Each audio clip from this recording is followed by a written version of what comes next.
Now, the Greens' Adam Bandt has just begun a press conference in Canberra. This is about proposed budget cuts to health and medical research. We'll cross to that now.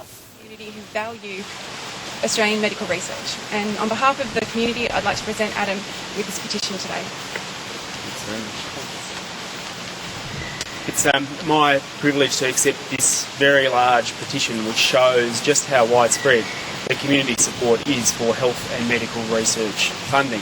My electorate of Melbourne has got probably the highest concentration of health and medical research institutes of anywhere in the country, and there is every chance that the next breakthrough in diabetes or in arthritis or in ovarian cancer is going to come from right within Melbourne. But to do that, we need proper funding and we need secure funding, and people need to know that this isn't going to be something that's subject to the budget cycle every year, because it's a short-sighted approach to cut health and medical research funding. We know that every dollar that's spent on health and medical research saves the economy over $2. Just a week or so ago I met Pat, who has been, she's a diabetic.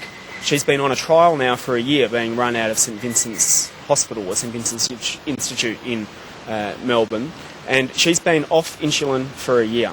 And not having to have those injections because of an amazing trial and treatment that's being developed right in Melbourne is astounding. And the change that's brought to her confidence and to her family is remarkable. And there are thousands, if not hundreds of thousands of Pats right across the country who are benefiting right now from health and medical research. I'm very, very pleased that there has been a strong community campaign to support health and medical research, and I am hopeful that in the budget the government takes note of the strength of community sentiment, the strength of the economic argument about why we need to properly fund health and medical research, and that we come out of the budget with health and medical research in a very strong and secure position. I'm even concerned that the debate and the speculation about cutting funding has already had an impact. If you were a young researcher looking at starting out, deciding whether to commence a career in Australia, where potentially research funding is up in the air, or go to the US where there's a lot more money, you can't blame some of our best and brightest for looking to go overseas. Now, we should be stopping that brain drain, but to stop that brain drain we need to make sure the funding is secure and make sure it's ongoing. So it's my pleasure to accept this petition, and I am hopeful that the government has heard the message that the Greens have been raising, that the wider community's been raising. I myself have raised this personally with the Prime Minister and have written to the Treasurer about it, and we'll find out tomorrow whether they've heeded the lessons. So you don't at all in any way accept Mr Swan's comments that this is just not going to happen? Well, I hope that that's right. I hope that the Treasurer has... Do you accept his comments or not? Because he quite clearly came out and categorically said that this is not going to be the case. Well, we'll find out tomorrow. There's been a lot of things that have been said that are going to be in the budget, and I know that the Treasurer routinely says, let's wait and see what's actually in the text of the document. So we want to see what's in the text of the document, because the story circulated for quite some time before we heard from the government, and the proof will be in the pudding tomorrow. So we'll see what happens tomorrow. Just generally on the budget, I think it's astounding that at the time the government says there's not enough money to fund a number of its programs, we are looking at giving big business in Australia a $3.1 billion tax cut, and that subsidies to fossil fuel industries, to polluting industries which aren't the way of the future, are in the order of somewhere around $40 billion over the forward estimate. So it's my hope that when the government hands down its budget, that they're prepared to be as tough on corporate welfare as they say they're going to be on disadvantaged job seekers who are taking home $240 a week. Budgets are about priorities. There is enough money to go around if the government is prepared to be as tough on the big end of town as they're saying they're going to be on everyone else. What do you think? Will the Greens be supporting any cuts that hit people on unemployment benefits?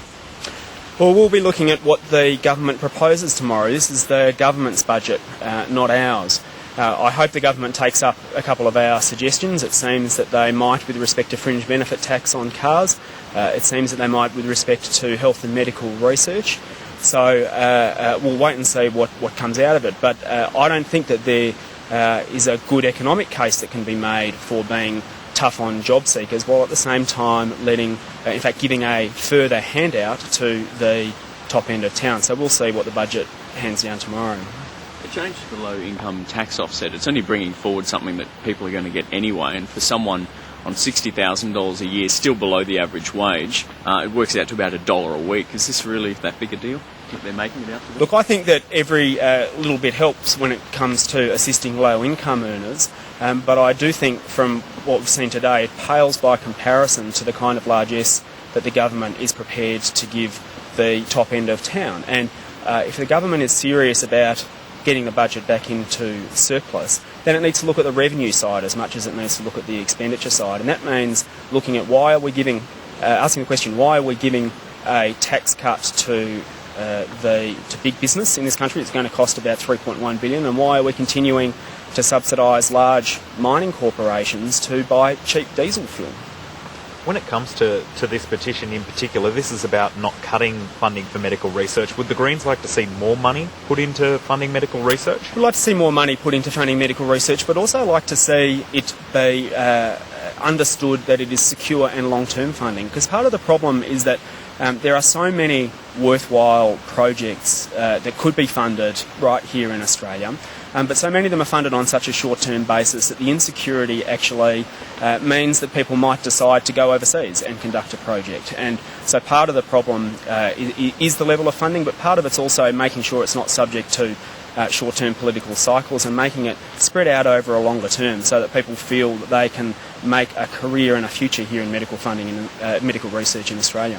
If you don't believe Wayne Swain on his comments about funding of medical research, do you believe him when he says 2013 will be a surplus year?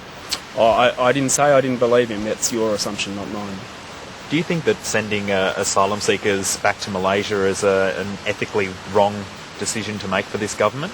Well, it seems that this government is lurching further and further to the right when it comes to dealing with some of the most vulnerable people who've been through some terrible persecution. We're now, it seems, making policy on the basis of short-term opinion polls and knee-jerk reactions, and we need some long-term, practical and humane thinking about how to deal with the large number of people that are moving around the world and coming to places like Australia because they are fleeing persecution, because they are fleeing war. I mean, we have to have a debate about what is Australia's fair share of this intake, and to have some kind of continual movement of people to countries that haven't even signed the Refugee Convention is an appalling way to go. Any questions for any of the researchers? No? Okay. Thanks very much. Thank you. So it's the Greens MP Adam Bandt there wrapping up that press conference at Parliament House in Canberra, one of the many press conferences we're expecting today in the run-up to tomorrow night's budget. He was accepting a petition there on behalf of people who don't want to see any cuts to health and medical research funding. He was also asked about the asylum seeker issue. Just back on health and medical research funding, Wayne Swan has said that there won't be cuts, or one of the journalists said there, Wayne Swan had said there will not be cuts to health and medical research funding. Adam Bandt isn't 100% confident of that and wants to make sure that that is the case tomorrow night.